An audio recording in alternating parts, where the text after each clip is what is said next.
Hello student, আজকে আমরা ব্যঞ্জন সন্ধির বাকি অংশটুকু পড়ব।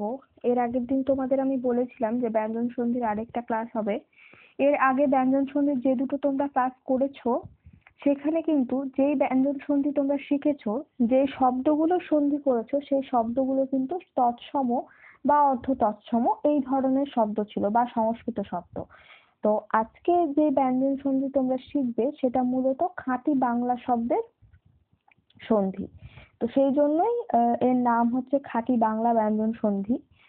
এর মানেটা আমি তোমাদের বুঝিয়ে দিচ্ছি যে খাঁটি বাংলা শব্দ মানে যেই শব্দগুলো সংস্কৃত শব্দ থেকে আসেনি বা অন্য কোনো অর্ধ তৎসম শব্দ বা তৎসম শব্দ এই সমস্ত শব্দ থেকে আসেনি, সেগুলো নিতান্তই বাংলা শব্দ। তো সেই শব্দের আজকে আমরা ব্যঞ্জন সন্ধি শিখবো। তো সেই খাঁটি বাংলা ব্যঞ্জন সন্ধিরও বেশ কয়েকটি নিয়ম রয়েছে। তোমাদের 8টি নিয়ম দেওয়া রয়েছে, তো সেই 8টি নিয়ম আমি আজকে আলোচনা করে দিচ্ছি।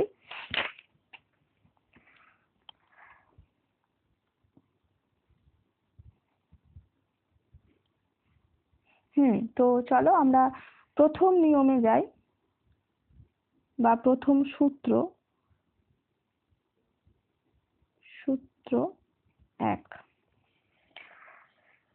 খাঁটি বাংলা যে ব্যঞ্জন সন্ধি বা বাংলা শব্দের যে সন্ধি, তার প্রথম সূত্র হচ্ছে স্বরধ্বনি ও ব্যঞ্জন ধ্বনিতে যদি সন্ধি হয় তাহলে স্বরধ্বনি লোপ পায়। খুবই সহজ এটা। ধরো স্বরধ্বনি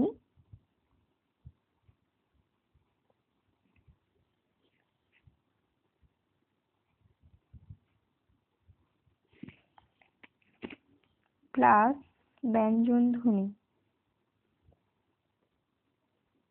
ব্যঞ্জন ধ্বনি যদি সন্ধি হয় তাহলে স্বরধ্বনি লোপ পাবে।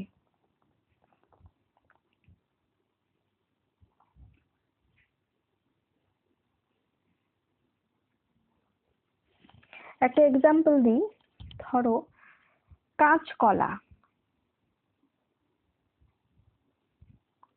কাঁচকলা এটা কিন্তু একেবারে বাংলা শব্দ। কাঁচকলাটা এটা সংস্কৃত শব্দ থেকেও আসেনি বা অর্ধ তৎসম তৎসম এই সমস্ত শব্দ থেকেও আসেনি। এটা পিওর বাংলা শব্দ যেহেতু, তাহলে এটার সন্ধি বিচ্ছেদ যদি আমরা করি তাহলে পাবে কি? পাবে কাঁচা যোগ কলা। কাঁচা কলা থেকেই কাঁচা যোগ কলা। তাহলে দেখো কাঁচা, চায়ের পরে কিন্তু আ স্বরধ্বনি রয়েছে। আ পাচ্ছ, আ তো তোমরা জানোই স্বরধ্বনি অবশ্যই। প্লাস কি পাচ্ছ? কলা, ক, ক ব্যঞ্জন ধ্বনি। তাহলে স্বরধ্বনি কি বলেছি আমি সূত্রটা? স্বরধ্বনি প্লাস ব্যঞ্জন ধ্বনির যদি সন্ধি হয় তাহলে স্বরধ্বনি আ, ক হচ্ছে ব্যঞ্জন ধ্বনি। তাহলে ইকুয়াল টু কি হবে?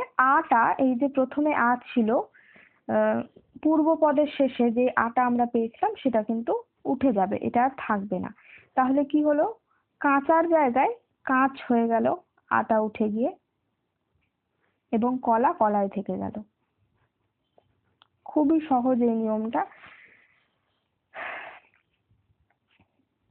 আমি একটা এক্সাম্পল দিলাম, আর এক্সাম্পল দিচ্ছি না, কারণ সবগুলো একই রকম হবে। যে কোনো স্বরধ্বনি থাকলে সেটা উঠে যাবে এবং বাকি যা আছে তাই হয়ে যাবে। তো এবার যাই 2 নাম্বার সূত্রে। সূত্র 2।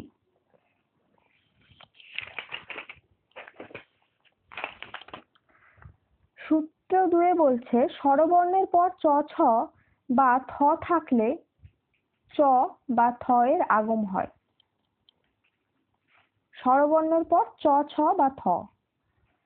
তাহলে আমি খুবই শর্টে লিখছি সূত্রের সংজ্ঞাগুলো, বেশি বড় করে লিখলাম না।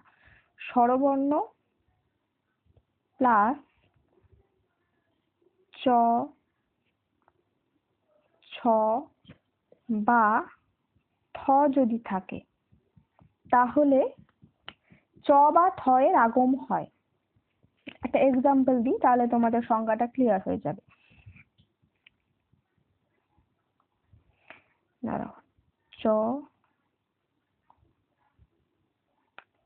বা থ এর আগম। আগম মানে আগমন। ধরো কোত্থেকে বলি না, কোথা থেকে এসেছে, তো সেটাকে আমরা সংক্ষেপে বলি কোত্থেকে বাংলায় বলতে গেলে। তাহলে কোত্থেকে শব্দটা আমি লিখলাম।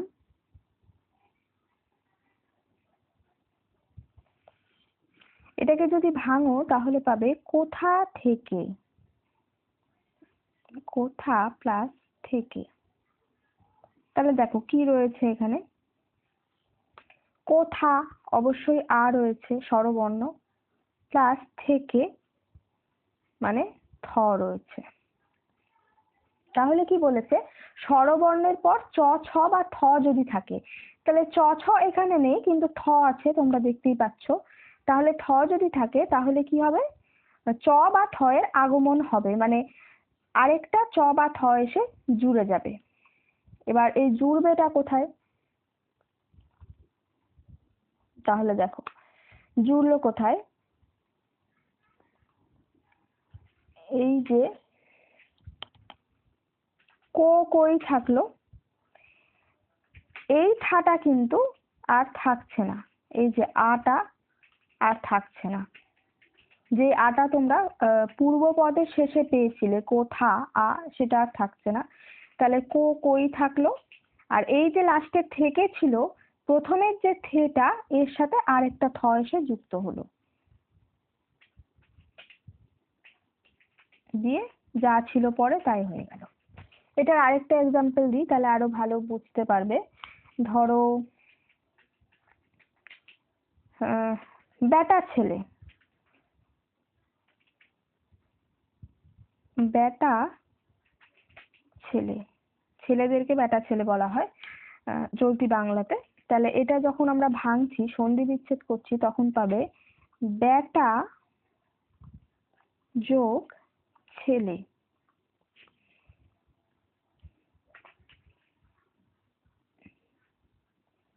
তাহলে এখান থেকে কি আসছে, বেটা আ পেলে প্লাস ছেলের ছ পেলে।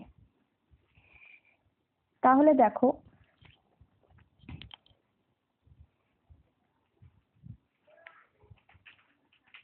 কি বলেছিল, চ ছ বা থ থাকলে চ বা থ এর আগমন, চ বা থ এর আগম হয়। তাহলে দেখো এখানে কি হচ্ছে, বড়জফলা আকার টয় আকার থাকছে, আর এই যে ছেলে ছিল, ছেলের সাথে কিন্তু একটা চ যুক্ত হয়ে যাচ্ছে, বেটা ছেলে।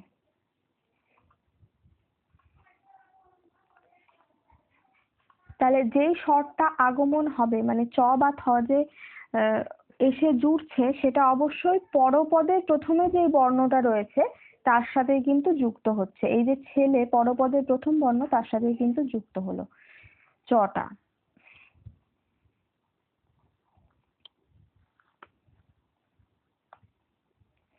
এরপর আমরা যাই 3 নাম্বার সূত্রে।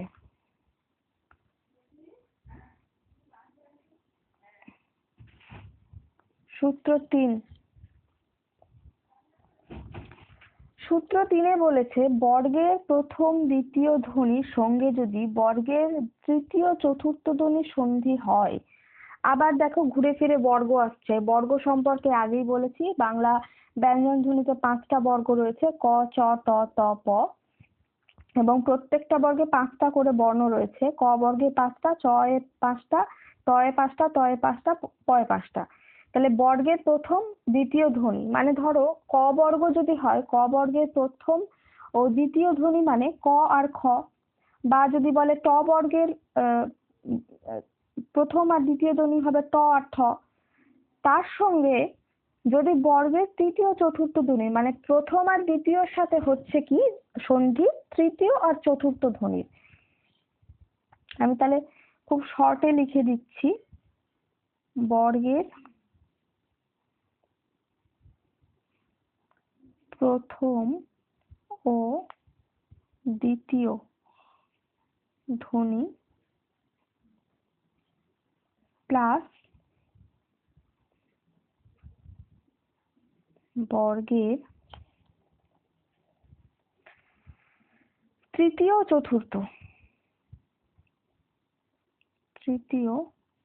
ও চতুর্থ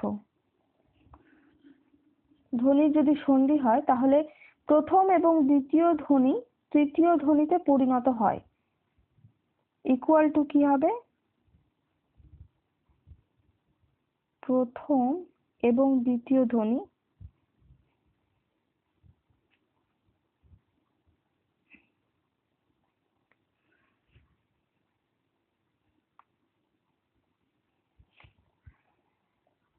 তৃতীয় ধ্বনিতে পরিণত হবে।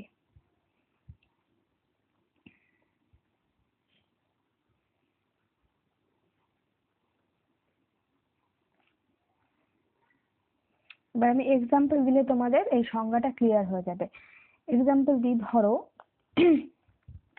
রাত দিন, মানে যখন আমরা কথা বলি রাত আর দিনকে যখন একসাথে বলি তখন কিন্তু দ্রুত উচ্চারণের জন্য আমরা শব্দটাকে বলি রাত দিন। রাত দিন মানে বলি না যে রাত দিন কোনো কাজ নাই, ওই এই জিনিসটা নিয়েই পড়ে আছে। তো এরকম যখন কথা বলি তখন আমরা রাত দিন জাতীয় শব্দ ব্যবহার করে থাকি। তাহলে রাত দিন যদি আমরা ভাঙি তাহলে দেখবে পাবো রাত যোগ দিন। তাহলে দেখো প্রথমটাতে কি পাচ্ছ? রাত তয় হসন্ত, এবং পরেরটাতে পাচ্ছ দয় হসন্ত। তাহলে তটা বর্গের কোন ধ্বনি, কততম ধ্বনি? অবশ্যই প্রথম ধ্বনি। ত বর্গের ত হচ্ছে প্রথম ধ্বনি, তাহলে তটাকে আমি লিখছি প্রথম ধ্বনি। হ্যাঁ, প্রথম শুধু লিখলাম, তোমরা বুঝে নিও। প্রথম ধ্বনি প্লাস দ, ত থ দ, তারপরে তো ধ, ত থ দ ধ দন্তান্ন, তাহলে ত থ দ। দ কত নাম্বার ধ্বনি? 3 নাম্বার ধ্বনি, মানে তৃতীয় ধ্বনি। সংজ্ঞাতে কি বলেছিল দেখো, বর্গের প্রথম ও দ্বিতীয় ধ্বনি। তো এখানে অলরেডি তোমরা প্রথম ধ্বনি পেয়ে গেলে, সে জায়গায় দ্বিতীয় ধ্বনিও হতে পারতো, কিন্তু যেহেতু আমি প্রথমে একটা উদাহরণ দেখাচ্ছি তাই তোমরা অলরেডি প্রথম ধ্বনি পেয়ে গেলে। তার সাথে কিসের সন্ধি বলেছিল? বর্গের তৃতীয় অথবা চতুর্থ ধ্বনি। তো অলরেডি তোমরা তৃতীয় ধ্বনি দ পেয়ে গেছো। তাহলে ইকুয়ালটা কি হবে? প্রথম এবং দ্বিতীয় যাই ধ্বনি ছিল না কেন, এই যে প্রথম থাকুক বা দ্বিতীয় যাই ধ্বনি থেকে থাকুক না কেন, সেটা তৃতীয় ধ্বনিতে পরিণত হয়। তাহলে এবার দেখি আমরা যে প্রথম ধ্বনিটা তৃতীয় ধ্বনিতে পরিণত হচ্ছে কিনা। তাহলে দেখো এই যে প্রথম ধ্বনি কি ছিল? ত। যখন সন্ধি বিচ্ছেদ আমরা করেছি, পুরো সন্ধিযুক্ত শব্দটা পেয়েছি, তখন কি হয়েছে? এই যে রাত যোগ দিন, ত আর দ পেয়েছিলে, সেটা হয়ে গেছে রা রাই ছিল। এই যে তটা কি হয়ে যাবে? প্রথম ধ্বনিটা তৃতীয় ধ্বনিতে পরিণত হবে, তার মানে সেটা হয়ে যাবে দ। এবং এই যে দিনটা ছিল, যা ছিল তাই থাকবে। তাহলে এই দিনটা এই দয়ের সাথে যুক্ত হবে এবং শেষে দন্তান্ন দন্তান্নয় থাকলো। তাহলে তয়ের জায়গায় কিন্তু, প্রথম ধ্বনির জায়গায় কিন্তু তৃতীয় ধ্বনি অলরেডি দ হয়ে গেল, এবং লাস্টের যে দিনটা ছিল সেটা এই দয়ের সাথে এসে যুক্ত হলো। তাহলে এটা ক্লিয়ার? একদম সূত্রের সাথে মিলে গেল। এর আর আমি এক্সাম্পল দিচ্ছি না, কারণ যেমন করে তোমরা প্রথম ধ্বনিকে তৃতীয় ধ্বনি হতে দেখলে, ঠিক সেরকম ভাবে অন্যান্য উদাহরণে যদি দেখো সেখানে দেখতে পাবে যে দ্বিতীয় ধ্বনিও তৃতীয় ধ্বনিতে পরিণত হচ্ছে। তাহলে এবার আমরা 4 নাম্বার সূত্রতে যাই।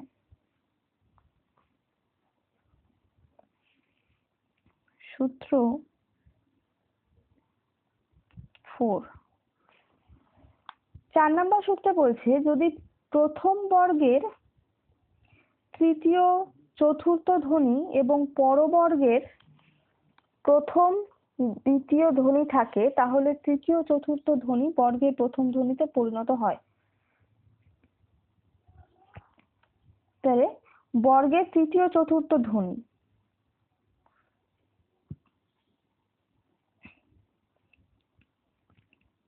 তৃতীয়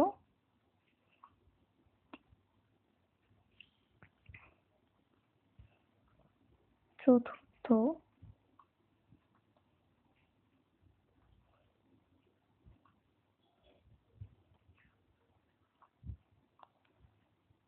প্লাস বর্গের প্রথম দ্বিতীয় ধ্বনি। এটা অনেকটা উল্টো, আগের যেই সন্ধির নিয়মটা তোমরা শিখলে তার এটা উল্টো নিয়ম। ওটাতে তোমরা প্রথমে পেয়েছিলে প্রথম দ্বিতীয় ধ্বনি, আর পরে ছিল তৃতীয় চতুর্থ ধ্বনি, আর এটাতে প্রথমে তৃতীয় চতুর্থ ধ্বনি এবং পরে পরেও হচ্ছে, হ্যাঁ পরে প্রথম আর দ্বিতীয় ধ্বনি, মানে একদম উল্টো প্রথম সূত্র, মানে 3 নাম্বার সূত্রটা। তাহলে দেখো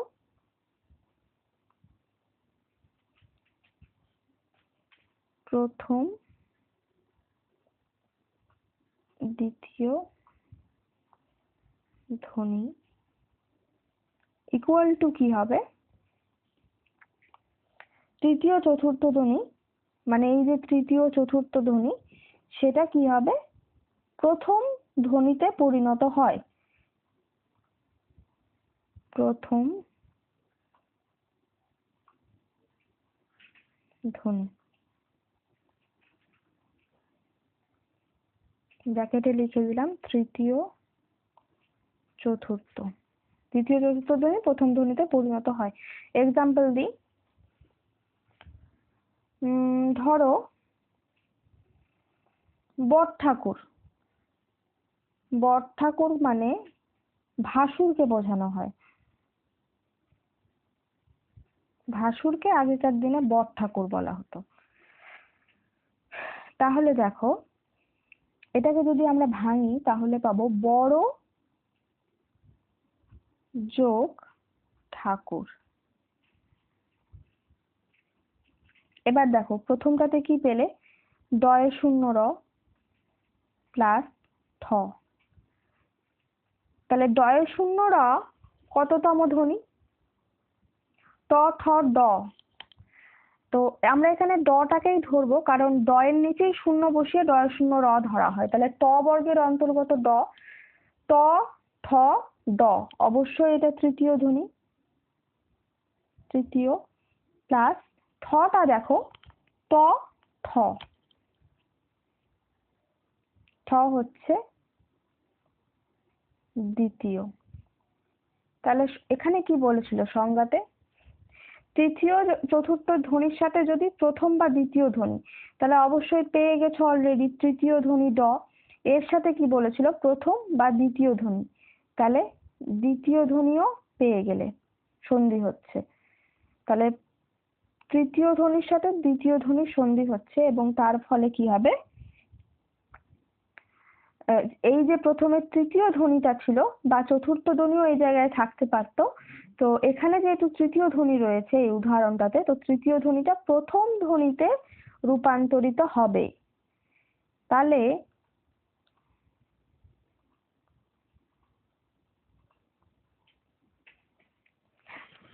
ড, ট ঠ ড, ট বর্গের প্রথম ধ্বনি কি, ত, তোমরা সবাই জানো।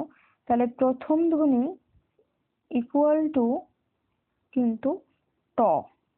তাহলে দেখো যখন আমরা সন্ধিযুক্ত শব্দটা পেলাম তখন এই যে বড় ছিল এই ডয় শূন্য র তৃতীয় বর্ণ, এটা তো প্রথম বর্ণ হয়ে যাবে, তাহলে ব, ডয় শূন্য র এর জায়গায় হয়ে গেল ট, আর পরে যে ঠাকুর ছিল সেটা ঠাকুরই রয়ে গেল, হয়ে গেল। এটাও খুব সোজা। 3 নাম্বার নিয়মটা যেটা শিখলে এটা পুরোটাই তার বিপরীত নিয়ম, অপোজিট। তাহলে এরপরে চলো আমরা 5 নাম্বার সূত্রে যাই। সূত্র 5, 5 নাম্বার সূত্রে বলছে চ ধ্বনির সঙ্গে যদি তালিবস্য দন্তাস্বয়ের সন্ধি হয়, তাহলে চ, এটা আরো ছোট সূত্র, চ আমি আর কিছু লিখছি না, প্লাস যদি তালিবস্য দন্তাস্ব, তালিবস্য অথবা দন্তাস্ব এর যদি সন্ধি হয় তাহলে ইকুয়াল টু কি হবে, চ স্থানে স হয়, এই যে প্রথমে চটা ছিল এই স্থানে কি হবে, চ স্থানে স হবে, তালিবস্য। তাহলে দেখো এক্সাম্পল দিই, ধরো 5 5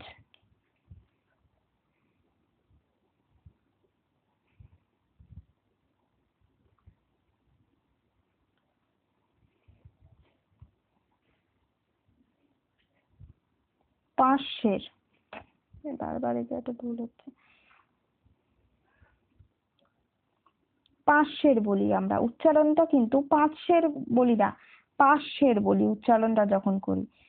5 এটা একটা শব্দ, মানে কোনো একটা পরিমাণ বোঝাচ্ছে, সের একটা পরিমাণের একক। তো সেরকম ভাবে 5 বলা হচ্ছে। তো সেটাকে যখন আমরা ভাঙছি তাহলে পাচ্ছি হচ্ছে 5 যোগ শের। তাহলে দেখো 5 চ পেয়েছো প্লাস দন্তাস স পেয়েছো। কি বলেছিল, চ এর সাথে যদি তালিবর্ষ বা দন্তাস স এর সন্ধি হয়, অবশ্যই এখানে দন্তাস স এর সন্ধি হচ্ছে, তাহলে এই যে চ ছিল চ স্থানে তালিবর্ষ হয়ে যাবে। তাহলে দেখো 5 পরে চন্দ্রবিন্দু আকারই থাকলো, চ স্থানে কি হয়ে গেল, তালিবর্ষ হয়ে গেল, বাকিটা শেরই থাকলো।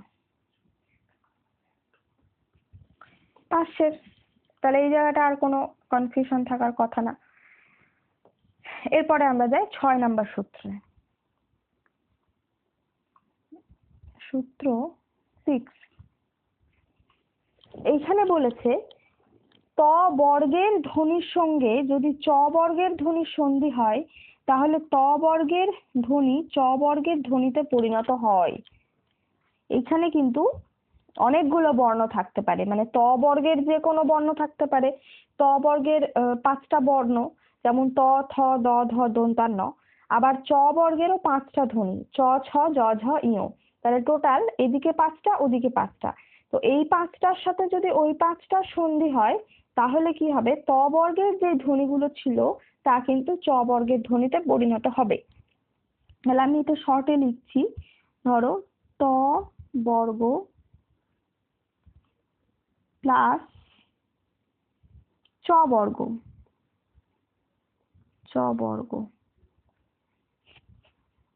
ইকুয়াল টু কি হবে, ত বর্গ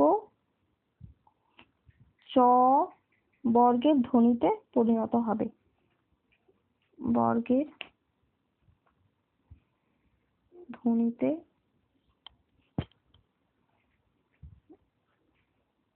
পরিণত হবে। এক্সাম্পল দিই, খুবই সহজ কিন্তু। ধরো হাতছানি, আমরা বলি না হাতছানি দিয়ে দিয়ে ডাকছে, সেই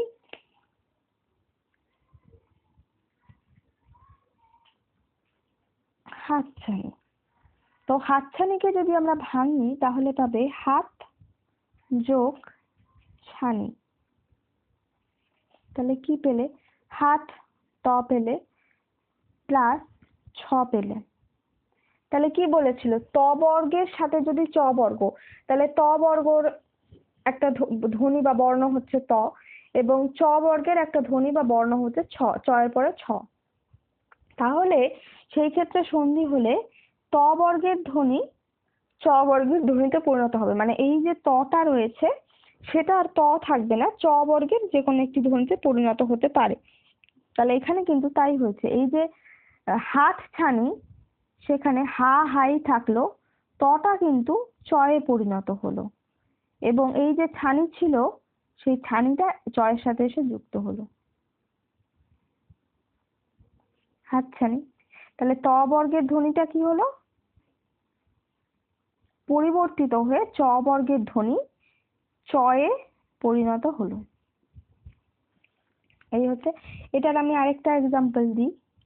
ধরো আমরা বলি না বজ্জাত, কারো উপরে রেগে গেলে আমরা বলি বজ্জাত।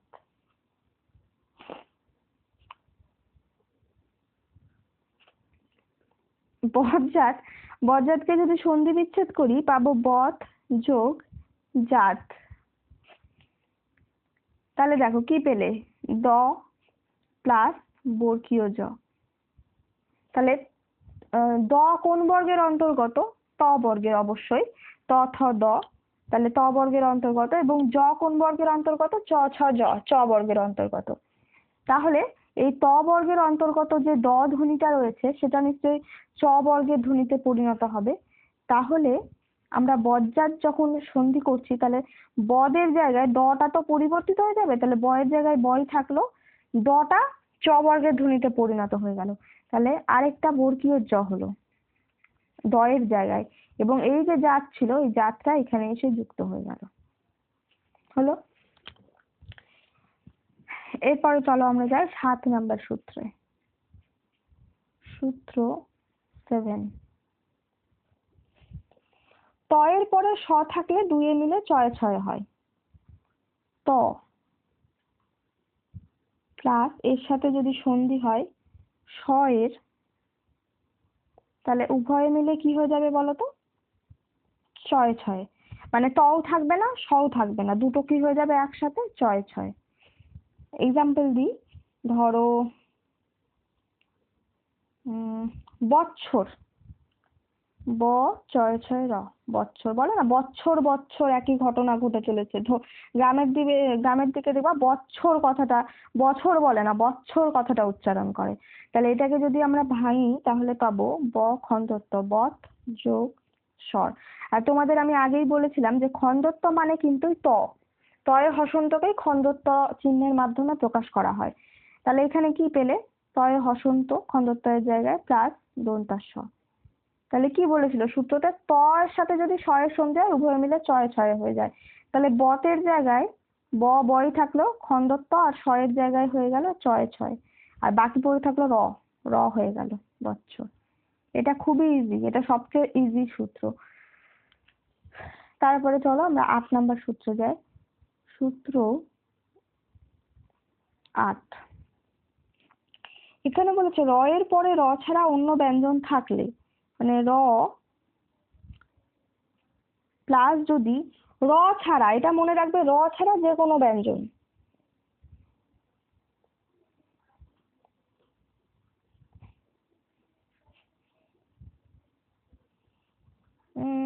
ধরো একটা উদাহরণ দিই এখানে। না, আমি এভাবে লিখে দিই, র ছাড়া অন্য কোনো ব্যঞ্জন, অন্য ব্যঞ্জন যদি থাকে তাহলে কি হবে? র পরবর্তী ব্যঞ্জনে রূপান্তরিত হয়, র পরবর্তী ব্যঞ্জন হয়ে যায়।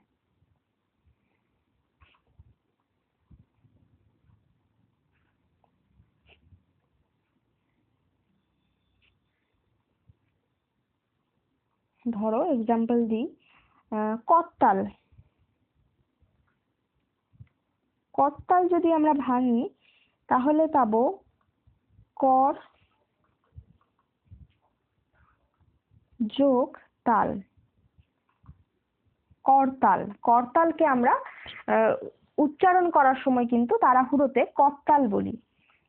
তাহলে দেখো, কর রয় হসন্ত পেলে প্রথমটা, এবং পরেরটা ত পেলে।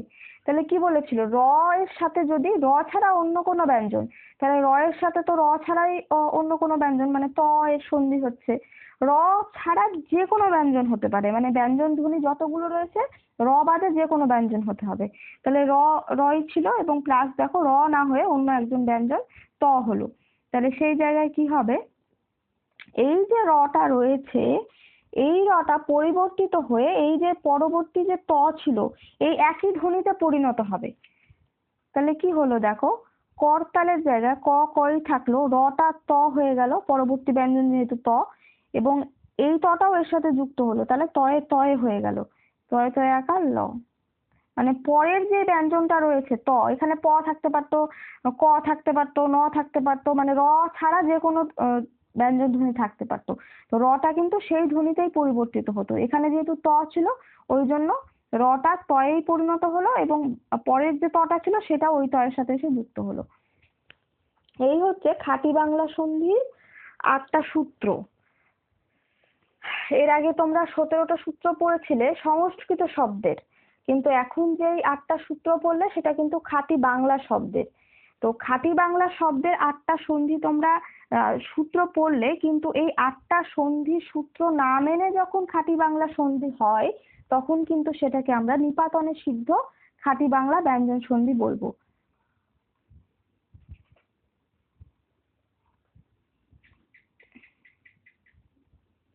নিপাতনে সিদ্ধ খাঁটি বাংলা সন্ধি, নিপাতনে সিদ্ধ।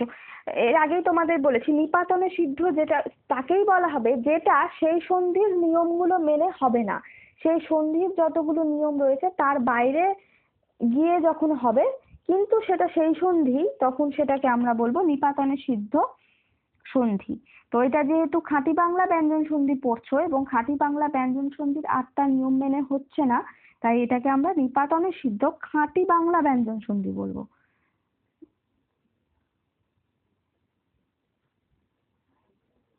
বাংলা ব্যঞ্জন সন্ধি।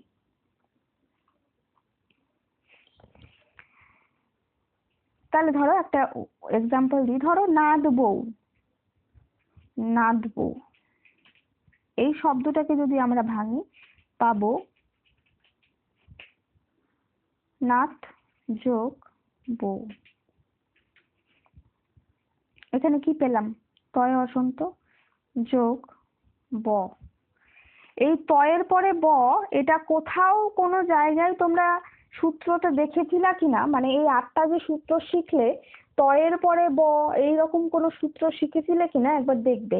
যদি না দেখো তার মানে এটা কিন্তু সেই 8টা নিয়মের মধ্যে থেকে হয়নি, এটা তার বাইরে গিয়ে হয়েছে, এবং সেই জন্য এটাকে আমরা নিপাতনে সিদ্ধ খাঁটি বাংলা ব্যঞ্জন সন্ধি বলছি। এখানে দেখো নাদ বউয়ের জায়গায় কি হলো, নয়াকার নয়াকারই থাকলো, এই যে ত ছিল ত স্থানে কিন্তু দ হয়ে গেল এবং বউটা বই হয়ে গেল। এইটা কিন্তু সেই 8 প্রকার নিয়মের মধ্যে পড়ছে না, তার ব্যতিক্রম, এই জন্যই এটাকে আমরা নিপাতনে সিদ্ধ খাঁটি বাংলা ব্যঞ্জন সন্ধি বলছি। তাহলে এই হলো তোমাদের স্বরসন্ধি, ব্যঞ্জন সন্ধি এবং খাঁটি বাংলা ব্যঞ্জন সন্ধি, নিপাতনে সিদ্ধ স্বরসন্ধি, নিপাতনে সিদ্ধ ব্যঞ্জন সন্ধি, নিপাতনে সিদ্ধ খাঁটি বাংলা ব্যঞ্জন সন্ধি, সমস্ত রকম সন্ধি পুরো মানে চ্যাপ্টার আজকে শেষ হলো। এর আগে তোমাদের আমি অলরেডি 4টে ক্লাস নিয়েছি সন্ধির ওপরে এবং আজকেরটা নিয়ে 5টে ক্লাস। তো এই 5টে ক্লাস মিলে কিন্তু তোমাদের একটা চ্যাপ্টার শেষ হলো, সেটা হচ্ছে স্বরসন্ধি ও ব্যঞ্জন সন্ধির চ্যাপ্টার। তো এই লাস্ট আজকে বিষয়টা তোমরা ভালো করে দেখো এবং বোঝার চেষ্টা করো। যদি কোথাও কোনো রকম কোনো সূত্রতে প্রবলেম হয়, বুঝতে না পারো, তাহলে আমাকে বলবে, আমি সেই জায়গাটা আবার বুঝিয়ে দেওয়ার চেষ্টা করব। তো আজকের মতো তাহলে আর এখানে বেশি কথাও বলছি না, ক্লাসটা শেষ করছি। ঠিক আছে তাহলে, বাই।